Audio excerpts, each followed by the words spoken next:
마음의 정결을 사모하라 하는 제목입니다. 사람이 공동체를 이루어갈 때, 또 그 공동체를 이루며 살아갈 때 반드시 필요한 것 중에 하나가 규칙이고 또 법률입니다. 그래서 이 법률은 사람의 관계에서 일어나는 모든 문제를 해결해 주는 이 중요한 도구가 됩니다. 그래서 이 법 자체가 힘과 능력을 지니고 있기 때문에 아주 강력한 그런 역할을 하게 됩니다. 그래서 법은 사람의 겉으로 드러나는 행위를 억제하거나 통제하는 그런 기능을 하지요. 또한 사람에게는 법과 함께 중요한 기능을 하는 그런 내적인 기능이 있습니다. 사람 안에 있는 바로 양심입니다. 양심은 밖으로 드러나지 않고 마음 안에서만 행해지는 그런 역할과 기능입니다. 그러나 이 법은 밖으로 드러나는 그런 행위이지요. 그래서 법과 양심은 언제나 함께하고 함께 중요한 자리를 차지하고 있습니다. 사람이 밖으로 드러나는 법을 잘 지킨다 하더라도 양심이 좋지 않으면 그 지킴은 오래가지 못합니다. 그래서 양심과 법은 언제나 함께 가야 합니다. 좋은 양심에서 좋은 법 집행과 준법이 나오는 것입니다. 그래서 이것을 이끌어서 우리는 준법 정신이다 이렇게 말하죠. 법이 다스리는 나라, 이 법치 국가가 되기 위해서는 법을 강화시키는 것도 중요하지만은 그러나 그보다는 이 시민 의식을 고양시키고 도덕성을 함양시키는 것이 매우 중요합니다. 여기에서 양심이 생겨나고 또 성장하기 때문이지요. 양심이 없는 준법은 오래가지 못합니다. 사람의 양심이 선해야 하는데 무엇으로도 선하게 할 수 있는 방법이 우리에게는 없습니다. 이것이 우리 인간에게 가장 큰 숙제이기도 합니다. 양심이 없으면 법을 지키지 않습니다. 그렇지 않습니까? 그래서 법을 세워놨지만은 법이 아무런 효력을 발휘하지 못함. 그리고 그 사회는 법이 없는 사회, 그야말로 폭도들이 난무하는 그런 어지러운 혼란스러운 세상이 되고 마는 것입니다. 율법을 자랑하던 이스라엘 백성들이 그랬습니다. 그들에게는 남들이 가지지 않은 법체계, 법률체계가 있었습니다. 법이 있기 때문에 대단히 문명적이고 도덕적이고 윤리적이라고 그들은 생각하고 자랑하였습니다. 법체계가 없거나 그 법체계가 시원찮은 민족이나 나라를 깔보기도 했습니다. 너희들은 이런 거 없지? 그럼 우리에게는 있어. 그렇게 의시되면서 자랑하였습니다. 자신의 나라만이 하나님으로부터 택함을 받은 백성으로 여겨서 스스로를 높였습니다. 그러나 그들이 지닌 법체계는 그들을 죽이는 올무가 되었습니다. 하나님과 사람과의 관계를 더욱 잘 유지하도록 하기 위해서 주어진 그 법이 그 관계를 깨뜨리는 중요한 원인이 되었던 것입니다. 그 이유가 무엇일까요? 이스라엘 백성들의 바로 양심이 문제였습니다. 썩어 문드러진 양심이었고 대단히 교만하고 오만한 양심이었습니다. 겉으로는 법을 잘 지키는 것처럼 보였지만은 속으로는 온갖 탐욕으로 가득 차 있었습니다. 법을 지키는 것도 자신의 유익을 위하고 명예를 높이는 수단으로 삼았던 것이지. 이런 양심으로는 올바른 법 집행이나 준법이 나올 수가 없습니다. 법을 이용한 억압과 착취만 난무할 뿐이었습니다. 양심이 없는 법 집행은 시간이 갈수록 엄청난 파장을 불러온다는 사실을 우리는 역사를 통해서 배우고 있습니다. 오늘 본문에서 바로 이 마음의 문제를 제기하고 있습니다. 양심의 문제는 한 국가의 국민에게도 중요하지만 그리스도인에게는 바로 생명과도 같은 것입니다. 그리스도인에게 양심이 없다면 그는 그리스도인이 아니죠. 그래서 그리스도인에게 양심은 바로 생명과 같은 것입니다. 그리스도인들은 유대인들처럼 하나님의 법을 지킵니다. 새 언약의 법을 지키는 것이죠. 그런데 법을 준행하는 데 있어서 마음이 밑바탕이 되지 아니하면 유대인들이 율법을 지키는 것과 같은 현상이 바로 일어나게 됩니다. 그리스도인이 하나님의 법을 겉으로는 잘 지킬 수 있습니다. 간음하지 말라 하는 말씀에 따라서 간음하지 않으려고 노력합니다. 주일 성수를 위해서 노력하고 가난한 사람들을 도우려고 애를 쓰고 교회에 와서 봉사하려고 노력합니다. 되도록이면 또 국가의 법을 지키려고도 노력합니다. 성도들, 교회 안에서 성도들 간에 서로 조심하면서 또 덕을 세우려고 그렇게 노력합니다. 그러나 이러한 행위들이 자칫 잘못하면은 윗선이 될 수가 있고 가정스러운 것이 될 수가 있습니다. 마음이 따라주지 않는 행위는 위험합니다. 요즘 말로 하면 영혼이 없는 행위가 될 수가 있습니다. 겉으로는 행하는 것이 반듯하고 품위가 있어 보인다 하더라도 마음이 망가진 경우가 많기 때문입니다. 그래서 성경은 마음의 중요성을 강조합니다. 마음으로 짓는 죄가 많다는 것입니다. 양심의 자유를 외쳐본들 이미 그 마음이 망가져 있기 때문에 잘못된 양심의 자유를 외치는 것입니다. 오늘 본문에 마음의 정결을 사모하는 자의 입술에는 덕이 있으므로 임금이 그의 친구가 되느니라 이렇게 말합니다. 마음의 정결이 중요하다는 것이죠. 깨끗한 마음, 깨끗한 양심으로 나오는 양심에서 나오는 말이나 행위가 바로 효력이 있음을 말합니다. 시편 24편 4절에서도 곧 손이 깨끗하여 마음이 청결하며 뜻을 허탄한 데 두지 아니하며 거짓 맹세하지 아니하는 자로다라고 그렇게 말합니다.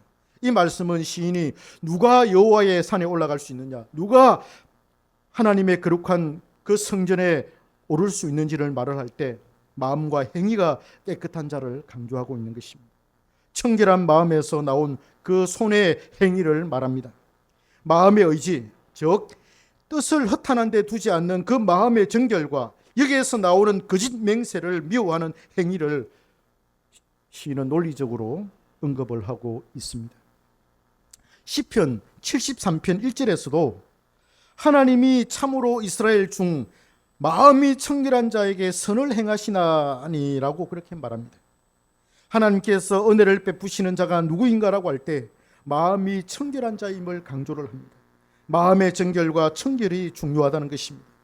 예수님은 마태복음 5장 8절에서도 마음이 청결한 자는 복이 있나니 그들이 하나님을 볼 것이며라고 말합니다. 예수님께서 이 시편과 이 잠언의 말씀을 토대로 이 말씀을 강조하는 것이라고 저는 판단이 됩니다. 마음이 청결하지 않고서는 하나님을 볼 수가 없다는 것입니다. 하나님을 보는 것은 그 사람의 최고의 행복이요 삶의 이유이기 때문에 매우 중요합니다. 누가 하나님을 볼 수 있습니까? 마음이 청결한 자입니다. 마음이 청결한 자야 청결하지 않고서는 하나님을 볼 수가 없습니다. 우리가 아무리 세상에서 자신의 위치가 견고하고 높은 곳에 오른다 하더라도 하나님이 주시는 영적 평안이 없다면 아무런 의미가 없습니다. 그것은 일시적인 것이요 안개와 같은 것이라서 곧 사라지고 말 것입니다. 그러나 하나님이 주시는 평안은 영원히 지속이 될 것입니다. 사람이 열심히 살고 높은 곳에 오르려는 그 이유가 바로 자기 만족 때문이지 않습니까? 욕망과 욕구를 만족시켜서 사람들은 행복을 추구합니다. 그러나 그 만족은 언제나 위험합니다. 사람이 만족을 누린다 하더라도 잠시 잠깐일 경우가 얼마나 많은지 모릅니다. 오래 가지 않습니다. 찰나입니다. 내 아들이 좋은 대학에 입학했을 때 그때 찾아오는 그 행복 순간적이잖아요. 그럼 얼마나 가겠습니까? 그게 내 아들이 뭐 좋은 회사에 취직을 했다. 순간적으로 행복하지 얼마나 가겠습니까? 오래 가지 못합니다. 한 가지 일에 만족했지만 그 일로 인해서 내일은 또 다른 위험이 기다리고 있습니다. 그는 그 만족을 지키기 위해서 그 고개를 넘어야 합니다. 거기에 거짓이 들어오고 비양심적인 것이 들어오고 결국에는 범죄까지도 이어지는 경우가 허다합니다. 하나님이 주시는 만족도 일시적일 수 있습니다. 순간순간 누리는 만족일 수 있습니다. 그러나 그 만족은 사라졌다가 또다시 우리에게 찾아옵니다. 우리가 하나님을 보기를 원하고 하나님을 갈망하면 하나님은 우리에게 찾아오셔서 만족이 되십니다.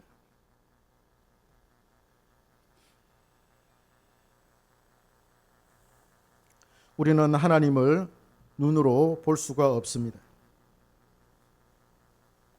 하나님은 빛 속에 거하시기 때문에 사람이 볼 수도 없고 본 사람도 없습니다. 그러면 하나님께서 말씀하신 마음이 청결하고 정결한 자가 하나님을 본다는 말은 무엇입니까?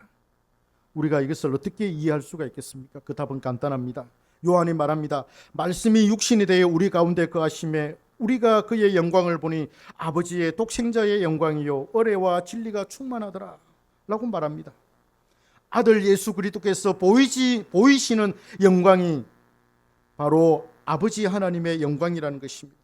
요한은 계속해서 보다 구체적으로 말합니다. 본래 하나님을 본 사람이 없으되 아버지의 품속에 있는 독생하신 하나님이 나타나셨느니라. 요한은 이 말씀을 요한복음 6장 45절과 46절에서 보다 확대해서 말합니다. 아버지께 듣고 배운 자마다 내게로 오느니라. 이는 아버지를 본 자가 있다는 것이 아니라 오직 하나님에게서 온 자만이 아버지를 보았느니라. 이렇게 말합니다. 마음이 청결한 자가 보는 하나님은 바로 예수 그리스도입니다. 또한 예수 그리스도를 통해서 하나님을 보는데 이는 하나님의 성품을 보는 것이고 하나님의 속성을 보는 것입니다. 그것도 인간의 협소한 영적 시각으로 보는 것이기 때문에 매우 제한적일 수밖에 없습니다. 빛 속에 거하시는 하나님 아버지를 사람은 볼 수가 없습니다.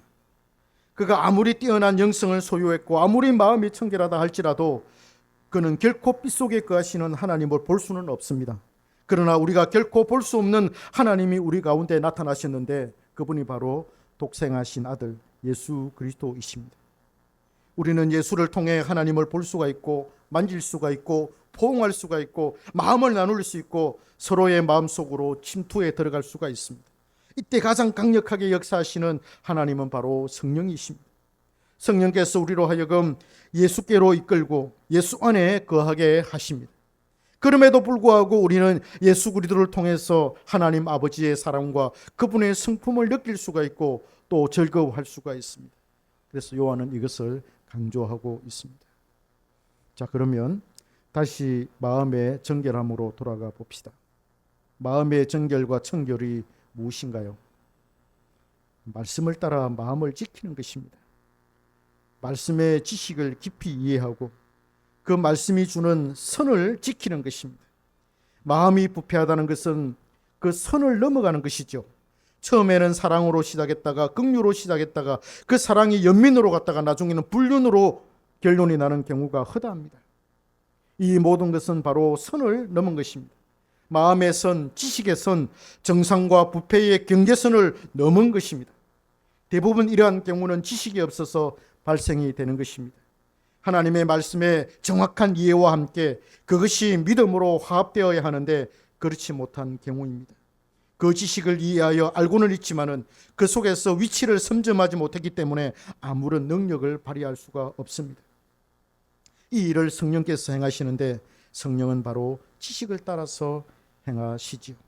그래서 사람은 죄를 짓고 그 죄에 대한 대가를 지불하고서 그것에 대한 올바른 지식을 습득하게 되고 그 지식은 계속해서 성령을 통해서 능력을 발휘할 수가 있게 됩니다. 바울도 빌립보서 4장 6절과 7절에서 말합니다. 마음과 생각을 지키시는 것이 얼마나 중요한지를 말하고 있어요.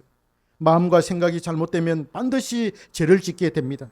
그래서 우리는 열심히 하나님의 말씀을 배워야 하고 그 말씀이 우리의 참된 지식이 되기 위해서 연단을 받아야 합니다. 그렇지 않으면 그 말씀은 우리 안에 자리를 잡지를 못해요. 이러한 마음을 지키는 것이 마음의 정결이요 청결입니다. 이 사람이 예수 그리스도를 통해 삼위 하나님의 성품을 경험하게 될 것입니다. 우리는 그것을 하나님을 본다라고 그렇게 표현할 수가 있지요. 우리가 하나님을 만나는 데 있어서 가장 중요한 것이 바로 성결입니다. 성결입니다. 성결하지 않으면 하나님을 볼 수 없고 만날 수가 없습니다.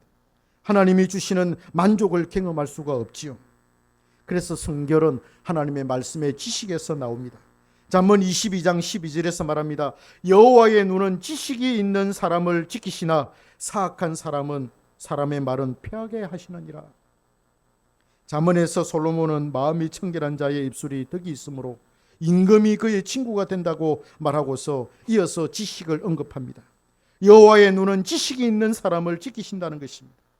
그건 뭡니까? 하나님의 말씀이 그 속에 있는 사람을 지키신다 이 말입니다. 하나님의 말씀이 곧 지식이지 않습니까? 그것을 솔로몬은 그렇게 표현을 하고 있습니다. 우리는 하나님의 말씀이라고 그러고 솔로몬은 그것을 지식이라고 표현하고 있습니다. 솔로몬은 계속해서 지식을 언급합니다. 너는 귀를 기울여 지혜 있는 자의 말씀을 들으며 내 지식에 마음을 둘지어다. 이것을 내 속에 보존하며 내 입술 위에 함께 있게 함이 아름다우니라. 내가 내게 여호와를 의뢰하게 하여 이것을 오늘 특별히 내게 알게 하였노니 내가 모략과 지식의 아름다운 것을 너를 위해 기록하여 내가 진리의 확실한 말씀을 깨닫게 하며 또 너를 보내는 자에게 진리의 말씀으로 화답하게 하려 함이 아니냐. 잠언 22장 17절에서 21절까지의 말씀입니다. 솔로몬은 참된 지식에서 아름다움이 나온다는 것을 지금 선언하고 있습니다. 지혜 있는 자와 지식이 있는 자를 함께 말하면서 동일시하면서 그 지식은 진리의 확실한 말씀을 깨닫는 데서 비롯된다고 말합니다. 지식이 없는 백성은 망한다고 하지 않습니까? 사람이 되게 하는 것도 바로 이 참된 지식입니다. 이 지식으로 사람은 성결하게 되고 자신의 본분을 깨달아서 선을 넘지 않습니다. 그 지식으로 선을 지키는 것이 바로 성결입니다. 이 사람이 하나님을 볼 수가 있습니다. 아버지의 품속에 계셨다가 독생하신 아들 예수를 깊이 볼 수 있다는 것입니다. 예수를 보는 것은 아버지 하나님을 보는 것입니다. 여기에 우리의 참만족이 있고 즐거움과 행복이 있습니다. 이 행복은 영원한 것입니다. 그래서 양심이 매우 중요합니다. 깨끗한 양심, 선한 양심을 가지는 것이 너무나도 중요합니다. 그걸 하려면 하나님의 말씀의 선에서 넘어가지 않는 것, 하나님의 말씀의 그 선을 지켜내는 것, 말씀을 열심히 배워서 그 지식이 우리 안에 거하게 하고 그 지식을 따라서 한 걸음 한 걸음 걸어가는 것, 그 사람이 바로 깨끗한 양심, 선한 양심을 가지게 되고, 세상이 주는 그런 만족은 아니지만 하나님이 그 사람에게 주시는 그런 만족을 마음껏 누리게 되고 평안을 누리게 되고 기쁨을 누리게 되는 것입니다. 교회 와서 우리는 예배를 드릴 때 평안을 누리지 않습니까? 예배가 주는 우리의 힘입니다. 영적인 힘입니다. 그래서 하늘에서 내려오는 그 은혜가 우리에게 임할 때 세상의 모든 걱정 근심은 다 사라져버리고 예수 그리스도께서 우리 마음속에 이렇게 다 오셔서 내조하고, 주님이 나에게 오셔서 말씀하시는구나, 내 마음을 만져주시는구나, 이렇게 할 때 우리 마음이 평안해지지 않습니까? 기쁨이 막 찾아오잖아요. 이 세상이 주는 그 기쁨이 아니거든요. 하늘에서 하나님이 주시는 그런 마음의 기쁨과 만족이잖아요. 그래서 예배가 주는 그 묘미가 바로 그런 것입니다. 그 가운데 하나님의 말씀이 우리에게 탁 들어와서 그 말씀이 나에게 들어올 때 내가 아멘 함으로 받아들일 때, 그때 우리에게 양심이 생겨나게 되고 그 양심이 더욱더 강화되는 것입니다. 이 사람이 주님을 보고 이 사람이 주님 안에서 기쁨을 누리고 즐거움을 누리게 되는 것입니다. 그래서 깨끗한 양심, 이 정결한 마음을 늘 사모하시기를